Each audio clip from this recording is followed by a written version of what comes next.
देवीपुर नाम के एक छोटे से गांव में गर्मी का मौसम अपनी तेज धूप और मीठे आमों के लिए जाना जाता था।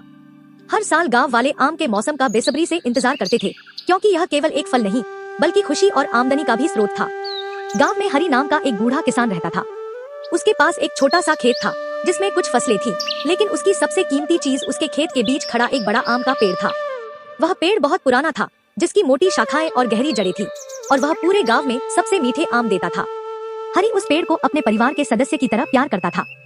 हर सुबह वह उसे पानी देता, उसके आसपास की जमीन साफ करता और उससे ऐसे बातें करता जैसे वह उसे सुन सकता हो। एक साल गर्मी बहुत ज्यादा पड़ने लगी। तालाब सूख गए और पानी की कमी हो गई। हरि को अपनी फसलों और उस आम के पेड़ दोनों के लिए पानी जुटाना मुश्किल हो गया। हरि का बेटा रमेश, जो हाल ही में शहर से लौटा था, अपने पिता की परेशानी देख रहा था। उसने कहा, पिताजी, आप इस पुराने पेड़ पर इतना पानी क्यों बर्बाद कर रहे हैं? यह तो सिर्फ एक पेड़ है। अगर हम यह पानी फसलों में लगाएं, तो हमें ज्यादा पैसा मिलेगा। हरि मुस्कुराया और बोला, यह पेड़ कई सालों से हमें फल दे रहा है। यह हमारी देखभाल का हकदार है। लेकिन रमेश को यह बात समझ नहीं आई। एक दिन जब हरि खेत पर नहीं था, रमेश ने पेड़ को पानी देना बंद कर दिया। उसने सोचा, यह अपने आप ही बच जाएगा। कुछ दिन बीत गए और पेड़ कमजोर दिखने लगा।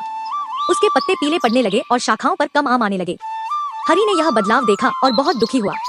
उसने दूर दूर से पानी लाकर पेड़ को बचाने की कोशिश की। अपने पिता की मेहनत देखकर रमेश को थोड़ा पछतावा हुआ, लेकिन वह चुप रहा। एक दोपहर तेज गर्म हवा गांव में चली। कई फसलें खराब हो गईं और छोटे पौधे उखड़ गए। लेकिन हरि का आम का पेड़ भले ही कमजोर था, फिर भी मजबूती से खड़ा रहा। कुछ दिनों बाद आम पक गए। आम कम थे, लेकिन पहले से भी ज्यादा मीठे थे। हरि ने उन आमों को गांव वालों में बांट दिया, खासकर उन लोगों को जिनकी फसलें तूफान में खराब हो गई थी। गांव वाले उसकी दयालुता से बहुत प्रभावित हुए। उन्होंने हरि को आशीर्वाद दिया और उसकी उदारता की प्रशंसा की। रमेश यह सब चुपचाप देख रहा था। उसे अपनी गलती का एहसास हुआ। उसे समझ में आया कि वह पेड़ सिर्फ आमदनी का साधन नहीं, बल्कि धैर्य, देखभाल और देने की भावना का प्रतीक है। उस शाम रमेश अपने पिता के पास गया और बोला, पिताजी, मुझे माफ कर दीजिए। मैं इस पेड़ की कीमत नहीं समझ पाया। हरि ने उसके कंधे पर हाथ रखा और कहा, प्रकृति हमें वही लौटाती है जो हम उसे देते हैं। अगर हम उसका ख्याल रखें, तो वह हमारा ख्याल रखेगी। उस दिन के बाद रमेश अपने पिता के साथ मिलकर पेड़ और खेत की देखभाल करने लगा।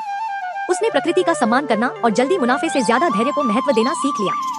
सालों बीत गए और वह आम का पेड़ हमेशा की तरह मजबूत खड़ा रहा, न केवल हरि के परिवार को बल्कि पूरे गांव को फल देता रहा।